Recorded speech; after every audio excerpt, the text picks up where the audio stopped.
Hello ladies and gentlemen, my name is Dietrich and this is a 2025 Lexus ES350.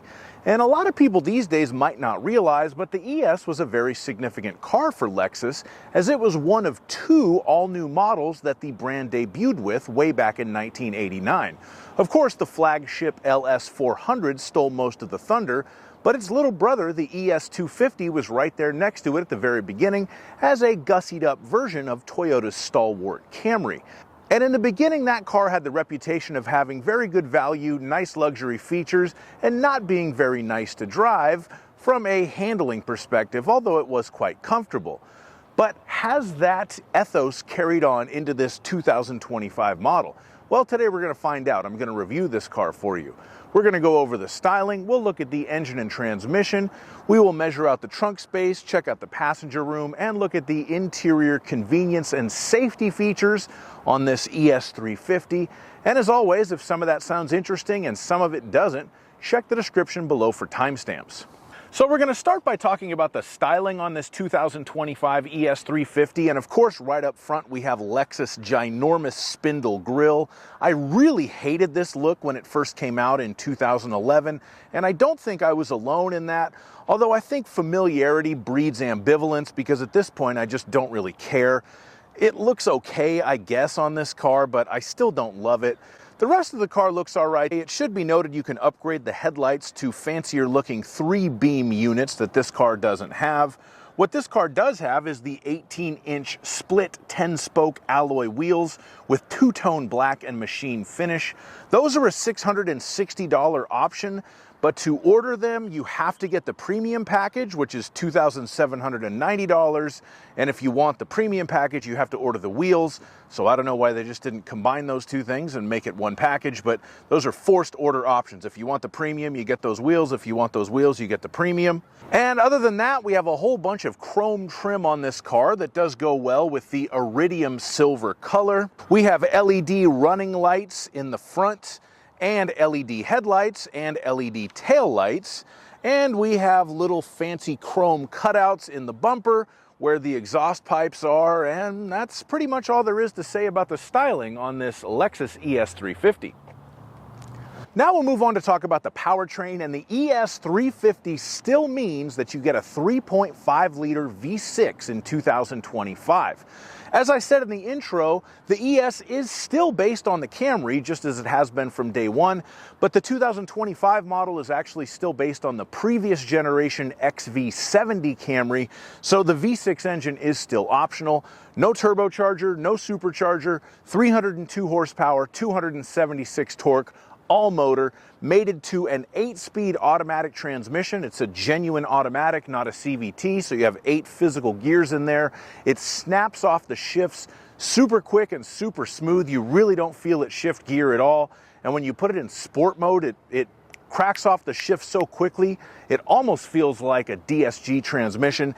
Excellent, excellent powertrain in this car. There's really nothing to complain about. Even the fuel economy, I did my fuel economy test on this vehicle last night, and it exceeded my expectations and the EPA ratings.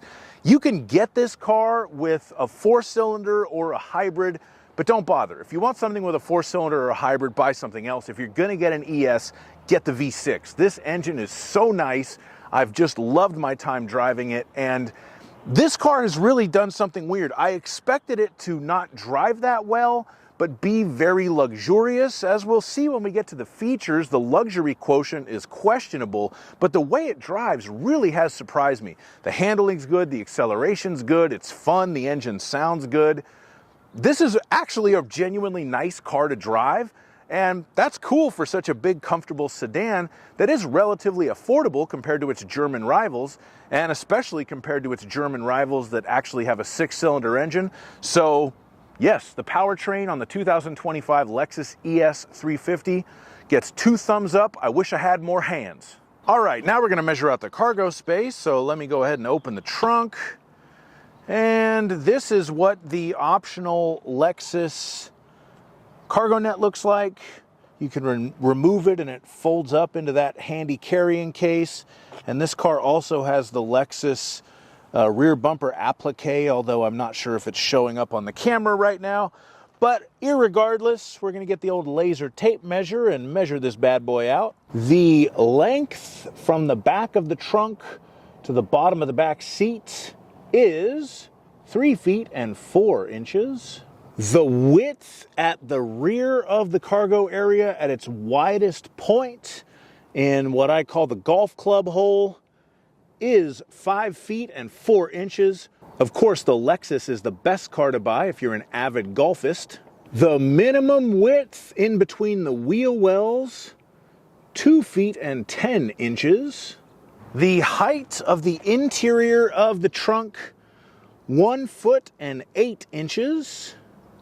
And the roof of the trunk is really very basically finished.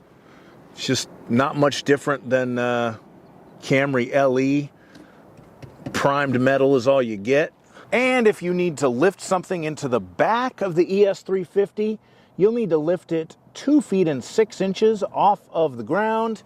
And just for fun, underneath here, we have a car going by. We do have some tools. And if I'm not mistaken, we do have a spare tire. It's a space saver spare tire, but they do still give you a spare in a 2025 ES350. This car doesn't have a fold down back seat, so there is the cargo pass-through if you needed to put skis or something. And that is the cargo area in this car. Now we're going to measure out the passenger space in this vehicle, and for this measurement I use myself. I'm 6'5", so let's see if I can fit behind myself in a Lexus ES350.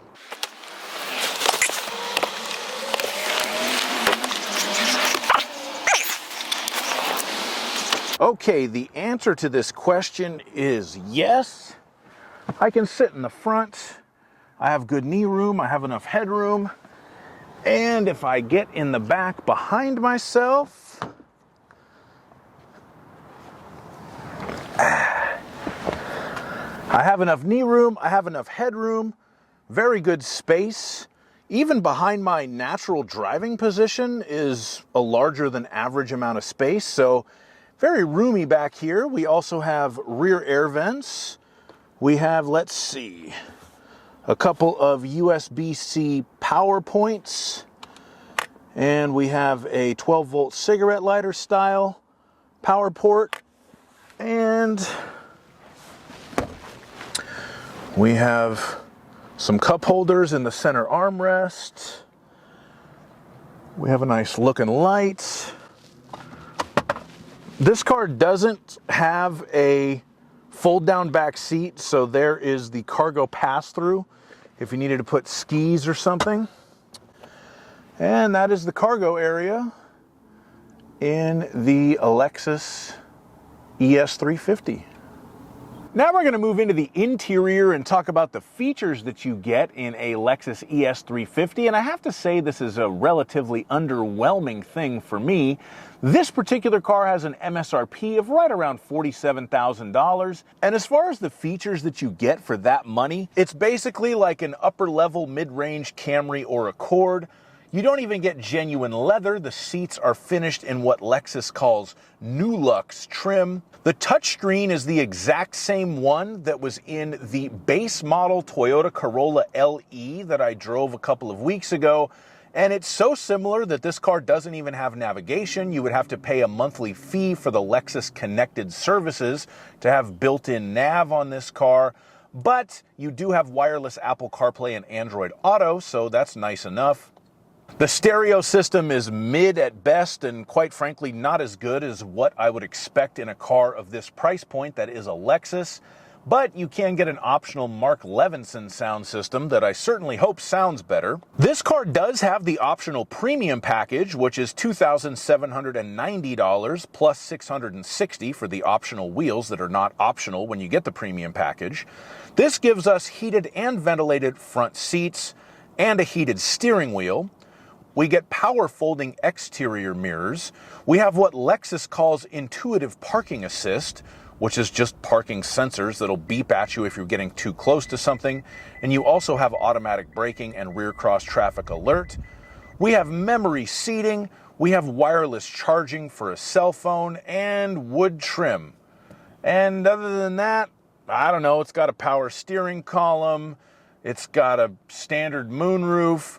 One thing that really annoys me, and this is going to sound petty, but it's just crazy to me, you do have an auto-dimming mirror with compass and HomeLink standard. That's a nice feature. But Lexus has always been known for their attention to detail. So tell me, why is the compass green on the mirror when everything else inside the cabin at night is lit up in white? Why couldn't they just make that white so it matches? I know that sounds petty, but it's the little things like this that you notice that should match in a luxury car like this, and it just doesn't in the ES350. It's kind of strange. When it comes to safety features, this ES350 is very well equipped. It has the full suite of Lexus Safety System 2.5 plus features. That means that we have the pre-collision system with pedestrian detection. So if it thinks you're going to hit something, it'll beep at you first and then hit the brakes if you don't hit the brakes. You have the full-speed dynamic radar cruise control. I'll put a link to a video on how to use that in the description. We have the lane departure alert with steering assist. So if it thinks you're going to drift out of your lane, it can beep at you and or correct your steering. We have the lane tracing assist, which can keep us in our lane when we're using that dynamic radar cruise control. The road sign assist, the automatic high beams, and it has the blind spot monitor, so we have the little yellow lights that light up in the rearview mirror to tell us if there's someone on our flank. The newest design of Lexus vehicles have the Lexus Safety Sense 3.0. Since the ES is kind of on an older chassis right now, we only have 2.5, but I actually kind of prefer 2.5 because it doesn't have the proactive driving assist, which is very annoying. 3.0 has it, 2.5 doesn't, so safety features are very good in this car.